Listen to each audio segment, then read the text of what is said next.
안녕하세요. 오늘은 중국 원자력 발전소 300기 추가 건설해야 하는 이유라는 소식을 전해드리겠습니다. 중국은 이산화탄소 최대 배출 국가로 전 세계 배출량의 28%를 차지합니다. 한 해 100억 톤 이상을 배출하고 있습니다. 이런 국가가 탄소 중립을 하겠다고 합니다. 뉴욕타임스도 이례적으로 아주 총명하고 시기적절한 조치라고 평가했습니다.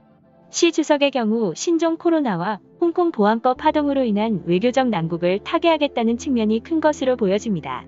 탄소 중립이라는 게 쉽지 않은 일입니다. 한중일 3국은 전체 에너지 소비에서 화석에너지가 차지하는 비중이 85에서 88%에 이릅니다. 고도화된 공업국들인 탓입니다. 이런 화석에너지 소비 비중을 5에서 10%까지 내리고 그 자리를 풍력, 태양광 등 신재생에너지로 채워야 하는 난제 중에 난제가 기다리고 있습니다. 단순히 발전만의 문제가 아닙니다. 교통, 난방, 공장 가동 등에도 석유나 석탄, LNG를 못 씁니다. 신재생에너지로 만드는 전기를 써야 합니다. 내연기관 자동차도 이젠 전기차로 바꿔 타야 합니다. 이런 큰 변화이다 보니 각국은 뜬구름 잡기식 그림만 그릴 뿐 구체적인 로드맵을 못 내놓고 있습니다. 그나마 가장 빨리 움직이는 쪽은 중국입니다. 중국 국가발전개혁위 에너지연구소와 국영석유회사인 시노펙, 생태환경부 산하 국가기후변화대응전략연구센터, 칭화대 저탄소에너지 실험실 등이 11월 23일 탄소중립전략연구 협약서에 서명을 하고 공동연구에 돌입했습니다. 지난 10월 12일에는 칭화대 기후변화연구원, ICCSD 등 18개 싱크탱크가 공동으로 중국 장기 저탄소 발전 전략과 전환 로드맵 연구를 발표했습니다. ICCSD 원장이자 칭화대 상무부총장인 허쟁쿤 교수가 발표를 맡았습니다.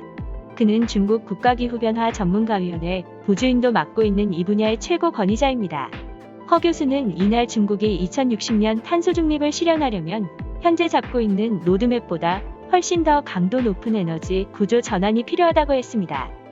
이를테면 중국은 2030년에 이산화탄소 배출량 정점을 찍고 연간 100억 톤이 넘는 배출량을 2050년까지 90억 톤 정도로 줄인다는 계획이었습니다. 그런데 허 교수는 2060년 탄소 중립을 실현하려면 정점 시기를 2025년으로 당기고 2050년엔 연간 12억 톤 수준까지 파격적으로 내려야 한다고 했습니다. 석탄이 전체 중국 에너지 소비에서 차지하는 비중이 현재 57.7%인데 2050년엔 이를 10% 이하로 낮추고 신재생에너지 비중을 70% 이상으로 확대해야 한다는 겁니다. 이를 위해서는 현재 전체 발전량의 32% 정도를 차지하고 있는 원전과 수력, 신재생에너지 비중을 90% 이상으로 올려야 합니다.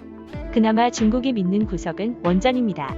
태양광이나 풍력은 2011년 일본 후쿠시마 원전 사고 이후 엄청나게 늘려놔서 이제는 확대 자체도 쉽지 않습니다.